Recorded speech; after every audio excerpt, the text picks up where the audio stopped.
All right, good evening, or good morning, or good afternoon. Welcome to another question, installment, teaching, education, whatever you would like to call it.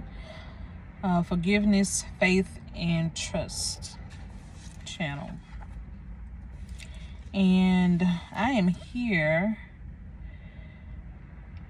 and I was given, how do you forgive yourself? How do you forgive yourself? And the reason this came up is because for a long time I was in a relationship that I thought served me and it did not. Right? And for lack of a better term, it was quite toxic. According to several people, it was quite toxic. Hindsight 2020, it was really toxic.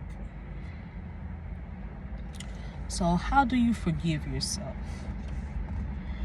So the reason you are seeing any of this is because I asked God from a taping for another educational thing that I was watching, sermon that I was watching. Ask God, what does He know about you that you don't quite know about yourself, that you have yet to lay hold of? What do you know, God, what do you know about me that I don't quite know about myself? And the answer to that was this.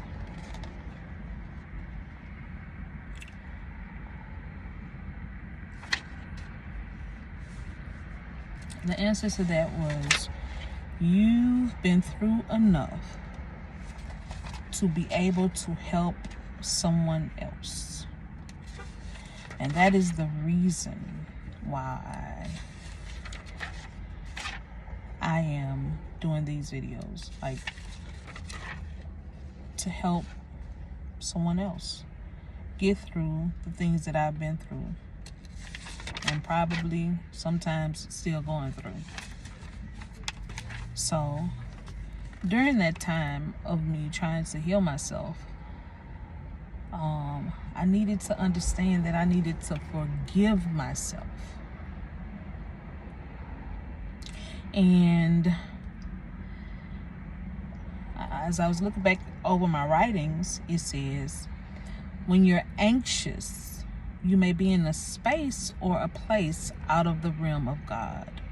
Greater is He that is in me than is he that is in the world. And so I have a scripture here, Job 31:12. It says, what have you planted? What have you planted? Job 31:12 says, it is a fire that burns to destruction. It would have uprooted my harvest. What are you expecting to harvest? What are you expecting on the other end of it? Because if you are expecting something, you got to make sure it's not on fire. Because it is fire that burns to destruction. Like it would have uprooted your harvest. So that particular relationship, I asked God, I said, what about this is my fault? What about this is my fault? And this is what was given. Self-pity. Self-pity.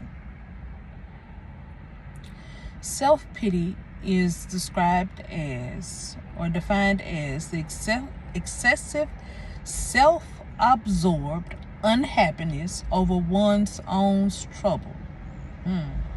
Excessive self-absorbed unhappiness over one's own trouble. So it says, you have to forgive yourself for your choices in life that led you to this place in life where you're calling into question doubt over its outcome. When you forgive yourself, you take the weight of the baggage you're carrying off of the future. Baggy lady, you gon' hurt your back, carrying all them bags like that. I guess no one ever told you all you have to hold on to is you. Well, I'm guessing you're trying to figure out, and I guess this was my question too. Well, how do you let go? How do you forgive yourself? You forgive yourself through faith in God that He will not allow your further and latter to be like your past. It requires total surrender. Well, how do you surrender? To surrender requires peace, and peace requires total submission to God's will. Totally understanding that His way is the only way. You gotta stop running. You know what God told you to do. Stop running. Just stop. You just have to stop running. And that's what I had to do. I had to stop running. Stop.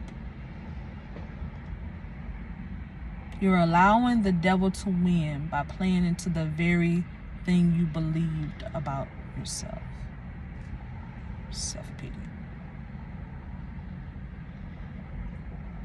You got to turn it around. Just turn it around.